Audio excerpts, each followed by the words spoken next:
Silver is indispensable, essential, irreplaceable, unobtainium, and the price is going to $1,000. Again, some of the banks are looking at, triple-digit silver, some by the end of this year, which could be, I don't know yet. When you're getting your neighbors talking gold and silver, or somebody that, hated that sector and all of a sudden is really enthused about it, that's a top. Looking back, it was probably worth selling the equities. There was less slippage. You didn't have these big spreads that you had in the physical market. There was enough of a pullback where you could have, reloaded at a lower price and, scraped off some pretty good profits. They live in an apartment, or they don't want to handle the physical metal, or they're afraid to keep it in their house or whatever, and only have maybe an ETF. And that still gives them price exposure, let's be honest. It's not the real metal. We all know that. It's not what I teach. It's better than not having any exposure to the metals. The last thing you want to do in a true hyperinflation, which we haven't seen yet, is to sell out for fiat before a total currency collapse. I do not think that will happen. Do you think we'll see triple digits again? I do. You do? Yeah. Where do you see us? Do you think we beat the all-time highs that we've reached, or kind of, and why do you think that is? Yeah, well, again, some of the banks are looking at, triple-digit silver, some by the end of this year, which could be, I don't know yet. I think the reason that I feel that it will go higher still is this. Normally in a huge bull market, be it stocks or real estate, whatever the market is, the retail investor, the average person on the street, is talking up that market. So, real estate investors, maybe, for example, my mother-in-law, we've had two or three really good real estate booms in my lifetime. There was one here in northern Idaho, and, there was lots of people, primarily from California, but other states moving into the area, and they're just bidding up prices higher and higher and higher. And she was convinced, you can't lose, just like the lady buying the silver you just talked about, and brought me over to see a condominium. And this thing was just so overpriced. I couldn't believe it, but she was convinced that, all you could do is make money. That to me was kind of the top of the market. Bull markets rarely end when institutions are optimistic. They usually end when the public suddenly believes prices cannot fall. As David Morgan points out here, one missing ingredient in silver right now may still be broad retail euphoria. Historically, major tops form when ordinary people with no prior interest begin repeating the same bullish narrative at once. For investors already positioned, that timing matters, because the final stage of a rally can deliver the biggest gains while also carrying the fastest reversals. Next, David Morgan reveals the signal he watches that separates a healthy breakout from the beginning of a dangerous mania. So, it was. And I'm making a point, not that I call every top perfectly. The point I'm making is that the shoe shine boy giving stock tips, which is well-known metaphor from the 1929 crash, whether that's true or not, it makes a great story and it illustrates it perfectly. When you're getting your neighbors talking gold and silver, or somebody that, hated that sector and all of a sudden is really enthused about it, that's a top. And we didn't see that. What we saw was a lot of retail that was stale, had held it for years, never thought we'd get above 50 again. It hit 50, and there were a lot of sales at 50. People were, that's it, it's never going higher. Every time it goes to 50, the banks clobber it down. I'm not going to get the analogy of, Lucy taking a football away from Charlie Brown when he goes to kick the football, or Linus, whoever it is. She's holding the football to punt or kick, and then as soon as he gets there, she pulls the football up. They weren't going to let that happen again. So a lot of sales, and then a lot of sales into the move up to 100. So I think, as I've said earlier, we're going to have to wait and see how this really flushes out. But I don't think it's over. I think that we've got to see those people, your neighbors, people that never talk gold and silver, coming to the fore and saying, hey, silver is indispensable, essential, irreplaceable, unobtainium, and the price is going to $1,000. Markets usually peak when skepticism disappears, not when long-time holders are still quietly selling into strength. As David Morgan points out here, the absence of broad public enthusiasm may suggest silver has not yet reached the emotional phase that normally defines a final top. The deeper contradiction is that many investors still distrust every rally because years of repeated suppression condition them to expect another reversal. For physical holders, that lingering disbelief can actually be a sign the larger move may still be unfinished. Next, David Morgan unravels why public disbelief can sometimes be the strongest confirmation of a continuing bull market. We start hearing that again, probably in a place where you want to start looking at, taking some profits. Just kind of curious in your view on the equities versus the physical metal. Yeah, I got asked that a couple times, and I probably could have done a better job. 2020 hindsight is perfect. 2020 foresight is not. I was asked that question going into the sell-off, or what I suggested, So I basically made 2 PDF files, which, the members could print out to have right in front of them. They don't need to have them printed out, but I suggested they might because it's just, right there, 1 or 2 pages. And selling in tranches all the way through the peak, which, as I said, some did. And many asked, should I do the equities or not? And I suggested not doing it. Looking back, and I did say it's your choice. Looking back, it was probably worth selling the equities because there was less slippage. You didn't have these big spreads that you had in the physical market. And there was enough of a pullback where you could have, reloaded at a lower price and, scraped off some pretty good profits. I did have one of my members that I'm pretty close to. He consults pretty regularly. And he sold his equities. He sold out almost everything, pretty much at the exact peak. The biggest difference between physical metal and mining shares often shows up only after volatility has already arrived. As David Morgan points out here, liquidity inside mining equities can create opportunities that physical holders simply cannot access once spreads begin widening. Institutions understand that paper positions can be exited in minutes, while retail often discovers too late that physical premiums distort every decision. For investors holding both, knowing which asset gives flexibility and which provides protection can shape returns more than the silver price itself. Next, David Morgan reveals why liquidity can become just as important as conviction during a fast-moving correction. And then remember that day we got where silver hit like $65 an ounce, like after the collapse, and he got back in. So I think it was like a 3 or 4 day period. He was out very near the tippy top and back in very near the low. Not everyone did that. I didn't put out an alert. I didn't say, hey, buy at 65. I was watching the market. I'm a little conservative. I didn't know if the 65 was going to be a bottom or not. I mean, I suspected it could be, but I didn't know. So, yeah, it's always easier to look back. I mean, I don't mind admitting, but, many people, I would say many, but some of my membership and people that follow me that aren't, paid members, value my opinion. It's not perfect, but some are equities only. In other words, some that, for reasons that are important to them. They live in an apartment or they don't want to handle the physical metal or they're afraid to keep it in their house or whatever and only have maybe an ETF. And that still gives them price exposure. Let's be honest. It's not the real metal. We all know that. It's not what I teach, but it's better than not having any exposure to the metals. And so, they could sell out of an ETF very easily, a little slippage, a lower capital gains tax, etc. Liquidity matters most when volatility turns a good thesis into a difficult exit.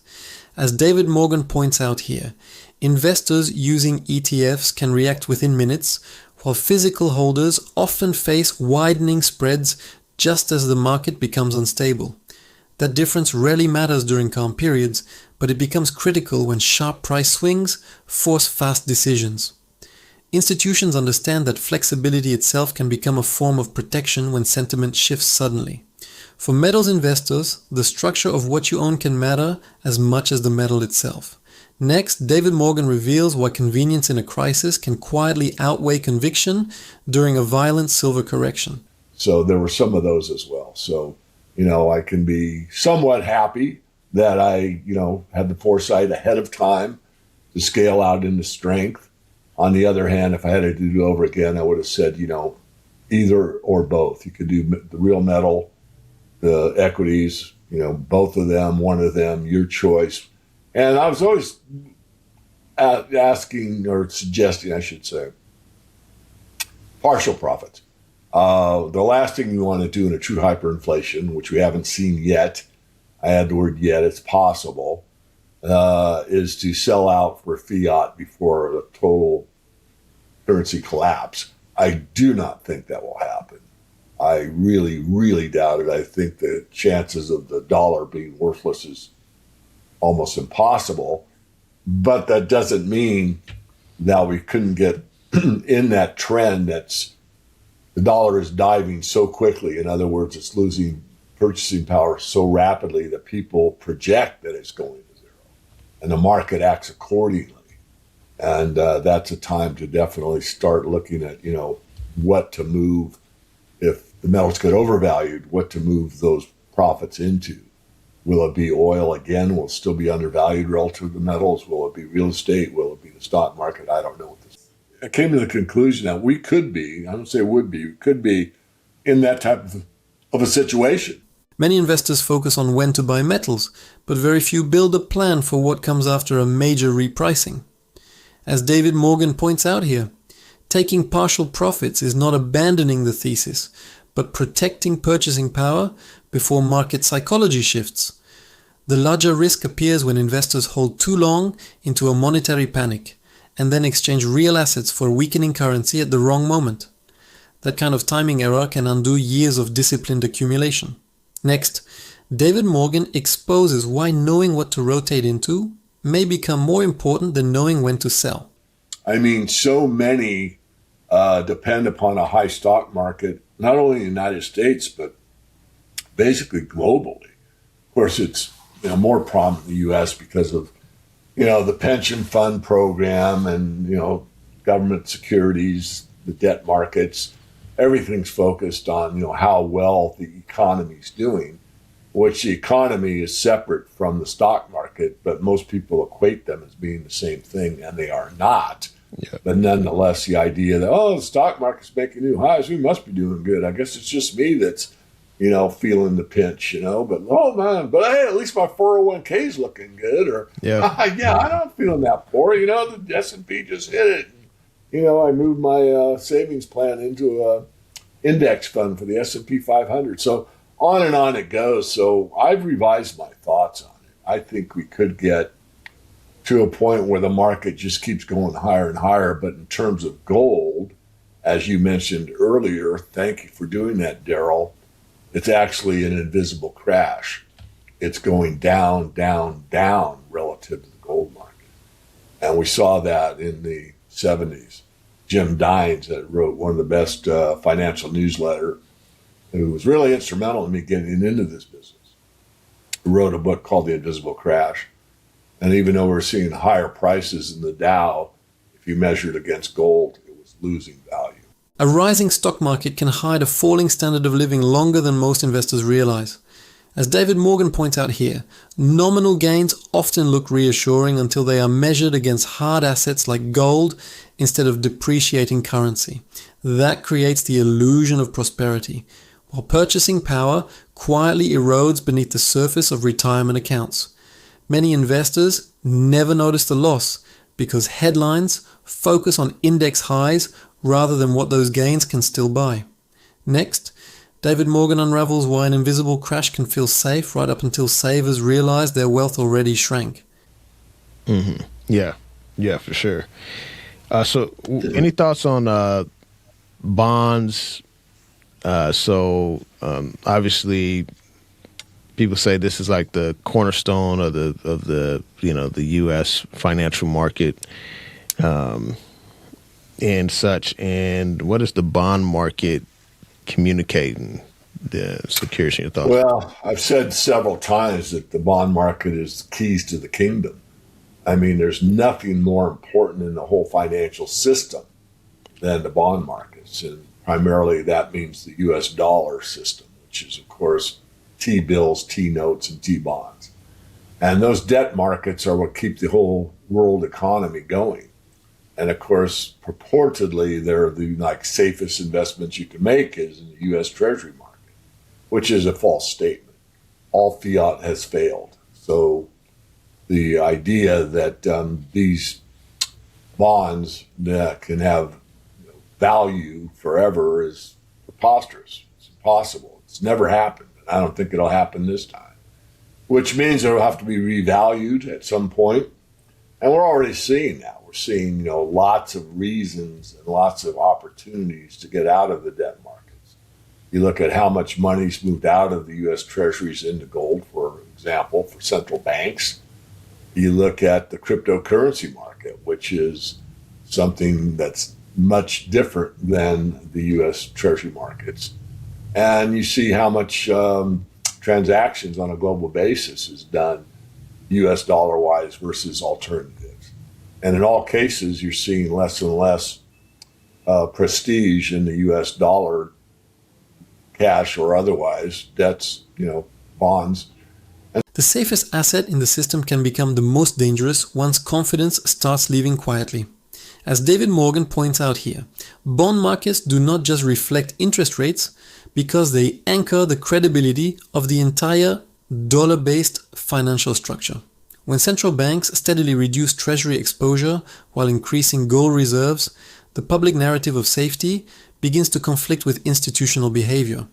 That disconnect matters because large capital usually moves before mainstream investors recognize the change.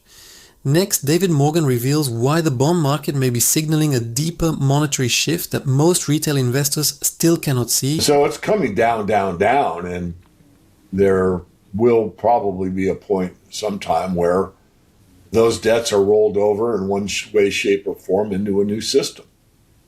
And I've written about that in the Morgan Report. It's pretty obvious from my studies that we see a situation where we have basically the planet is tokenized. And these tokens represent, land, sea, and air. Basically every square acre that, for example, in the U.S., all the federal land that the federal government owns, so all the land and the lakes and the rivers and the trees and the critters and all the air, name it. And that is an asset. And that asset becomes tokenized. And now we have a bunch of tokens that represent this land mass that's held by the federal government. And all of a sudden the balance sheet changes dramatically. You're not, almost 40 trillion in debt in net deficit for the current accounts, but you've got make up a number. I don't know. Let's call it. I think a number's been put out there. I forget what it is, but 300 trillion in assets. Well, all of a sudden that 38 trillion current accounts deficit looks pretty small relative to 300 trillion in all this land, air, pine needles, etc. value, which is really all just made up. But I at the end of these great inflations, the buffoonery that takes place is monumental, as we've seen with the tulip mania and other manias throughout monetary history. So all I'm suggesting is that there'll be some type of rollover. And I believe that's in their plan. How it unfolds, well, it remains to be determined, but it's pretty clear to me that they want to do a all-digital tokenized system, and the one I outlined could be one that they put in place. Yeah. Major monetary resets are usually discussed publicly, only after the framework has already been built behind closed doors. As David Morgan points out here, the idea of tokenizing national assets suggests policymakers may be preparing a new way to reprice debt without calling it a restructuring. History shows financial systems often change language first, so the public does not immediately recognize the scale of the shift. For long-term savers, that timing can determine whether wealth is preserved or diluted inside a new system. I think that each individual's investors' psychology and temperament, and some people are like in it for the long haul. Like I had a lady, I think she went and bought silver at $115 at my local coin dealer, and she was convinced like it's going to go higher.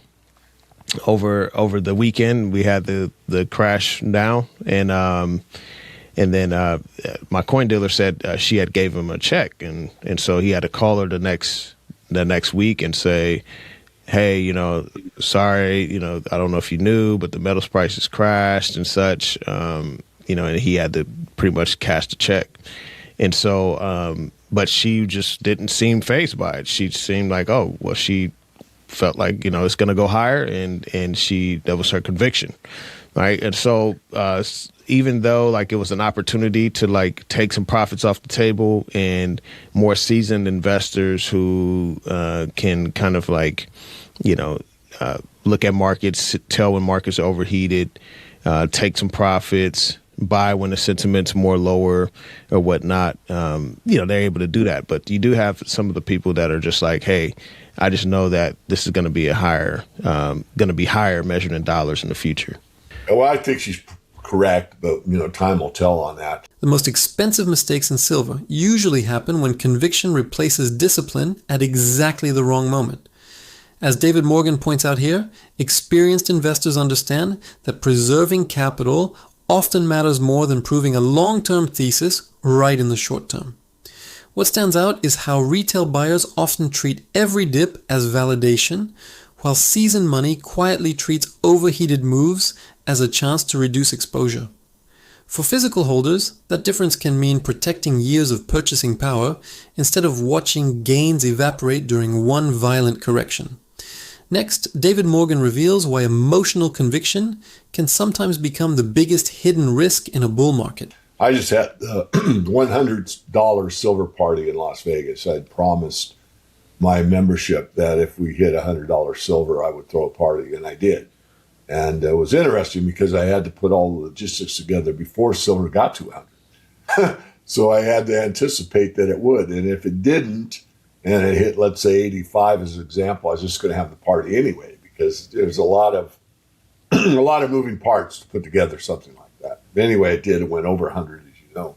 But I'm coming back to your question, and one of the guys bought a boat, and I'm not talking like a fishing boat. I'm talking a boat. Wow. And he showed me a picture of it, and that's what he did. And that was, one of his dreams, or maybe the big dream for him. And I was just very happy for him, because obviously a lot of silver investors that have, are, long in the tooth. I mean, some bought, for the last 20 years, some bought in the last year. Many are 5 or 10 years into this market, patiently waiting for silver to make a move, and it finally did, substantial move. And why not cash out? I mean, that's the reason, everybody's got a different reason, for, one's wealth protection. That's generally everybody.